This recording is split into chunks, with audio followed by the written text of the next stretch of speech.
Assalamualaikum warahmatullahi wabarakatuh.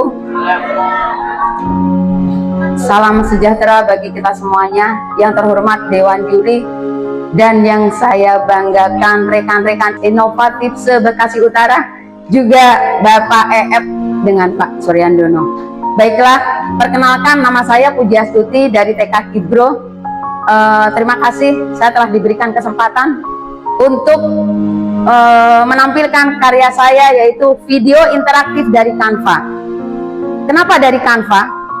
Karena Canva adalah jantungnya inovasi media ajar. Jadi Canva itu memiliki beberapa keunggulan. Yang pertama adalah aksesibilitasnya tinggi. Jadi semua guru yang awam pun kita sangat mudah sekali untuk membuat video pembelajaran dengan Canva. Yang kedua adalah fitur-fiturnya itu sangat banyak sekali, diantaranya jutaan elemen, ilustrasi, dan dimensi yang ada di dalam Canva ini luar biasa sekali, yang akan memudahkan kita sebagai guru untuk mudah mengaksesnya. Dan yang ketiga, keunggulannya adalah waktunya singkat. Kenapa waktunya singkat? Jadi dalam membuat video pembelajaran dengan Canva itu cukup mudah dan singkat waktunya, karena semuanya fitur-fiturnya sudah ada di dalam Canva.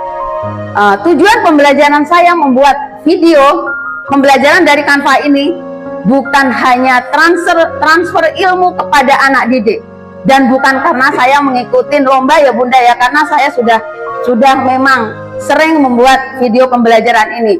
Dan mungkin sedikit saya sampaikan ke teman-teman, ketika kita membuat video pembelajaran ini, jangankan jadikan sampah di galeri, kita teman-teman harus membuat YouTube pribadi atau YouTube. Karena apa?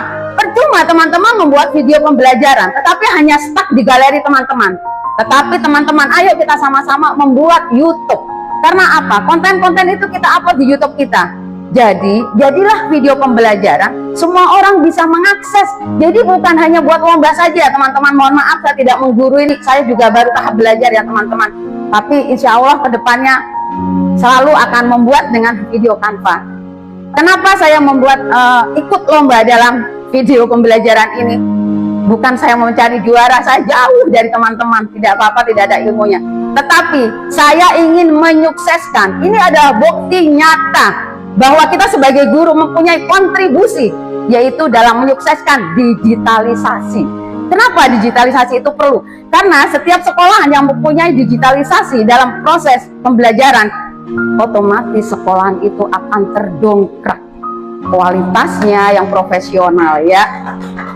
Kemudian selain itu, sebelum saya memaparkan tayangan ini, saya harus menyampaikan langkah-langkahnya. Nanti saya tidak plagiasi ya Bun, karena semuanya ini kita mempunyai langkah-langkahnya saya buat.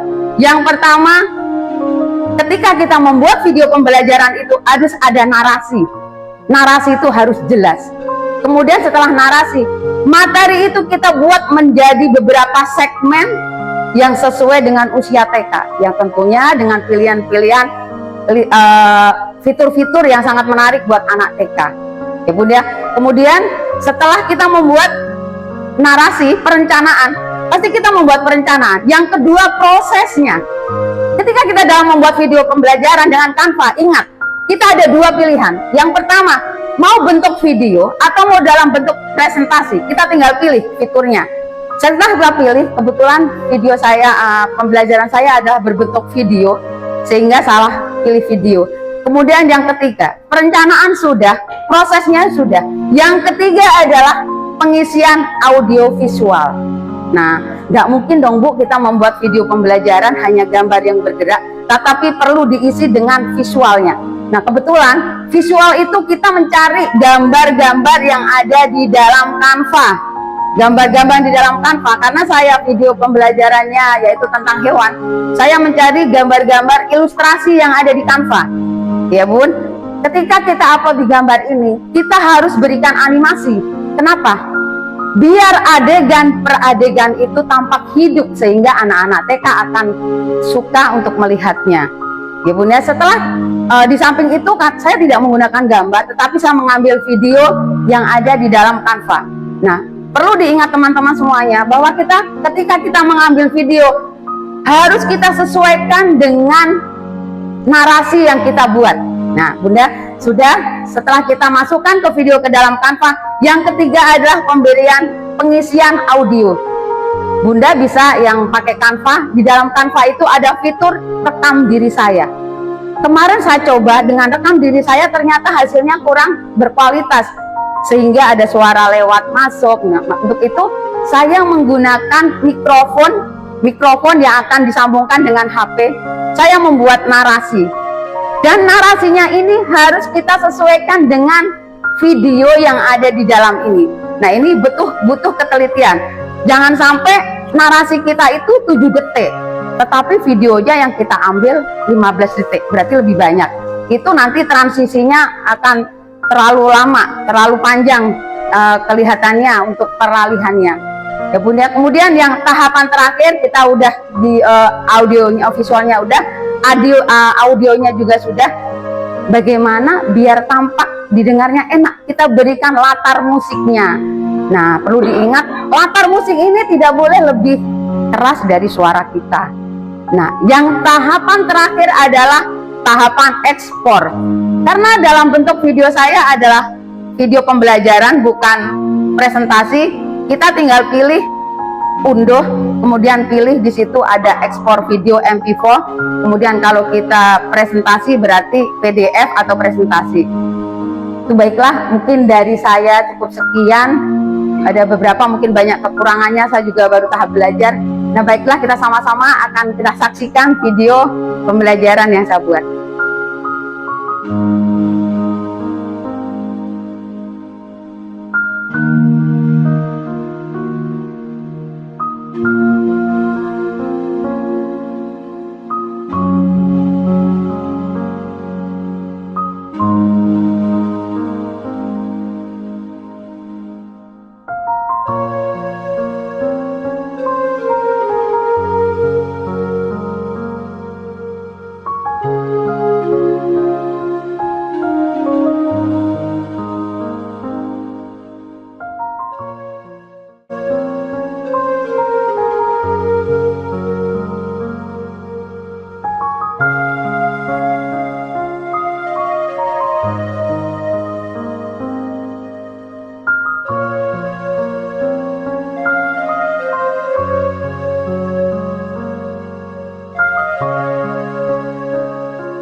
Interaktif ya, sebetulnya tadi ada jeda, kita praktekkan, ada hubungan.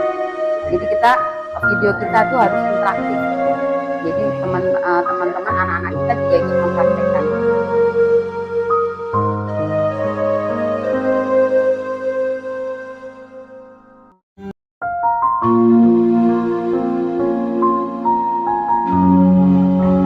Nah, ini saya bantuan pakai Prof AI ya teman-teman, gambar-gambar seperti ini. Jadi ada beberapa yang saya tidak klik juga, saya menggunakan Prof AI.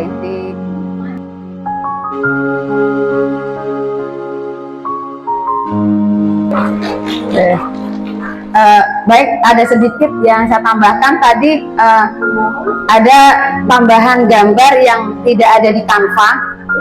Jadi saya menggunakan prompt GPT atau Google Gemini boleh. Jadi apa sih yang akan kita mau gambar itu? Jadi kita tuangkan imajinasi kita, ide kita, kemudian kita copy paste.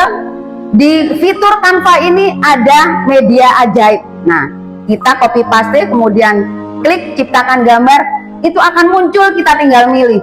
Oh ini kurang pas ya apa yang saya mau, kita bikin lagi, promptnya kita benerin lagi, harus sedetail mungkin. Contohnya tadi yang terakhir, buatkan seorang guru sedang presentasi menggunakan kerudung merah, baju warna hitam, dan tangannya memegang kertas bertuliskan Miss Puji. Itu nggak bisa langsung jadi, kalau nggak klik kita rubah lagi, sedetail mungkin di promptnya itu kita bikin, kemudian kita masukkan ke dalam Canva dengan pilihan fitur ciptakan gambar atau media ajaib. Mungkin teman-teman dari itu sedikit pengalaman yang saya bagikan. Saya yakin dan percaya teman-teman di Bekasi Utara itu lebih hebat semuanya. Cuma bingung bagaimana mengawalinya, gitu. Luar biasa. Sebetulnya kalau kita sudah berawal, Bu, jujur Bun, ketika kita media pembelajaran kita sudah menggunakan Canva itu mudah sekali. Apalagi kita sudah mendapat bantuan dengan TV digital. Jangan jadikan itu pajangan, pakailah. Apalagi yang membuat gurunya dengan YouTube, dengan apa, anak-anak suruh nonton. Itu luar biasa sekali karena saya sudah mempraktekkan, anak-anak itu antusias sekali. Oh, hasil karyanya Bu Guru, itu kita manfaatkan. Apalagi sekarang sedang digalakkan transformasi guru yang harus tidak boleh gaptek. Sekian, terima kasih. Wassalamualaikum warahmatullahi wabarakatuh. Waalaikumsalam.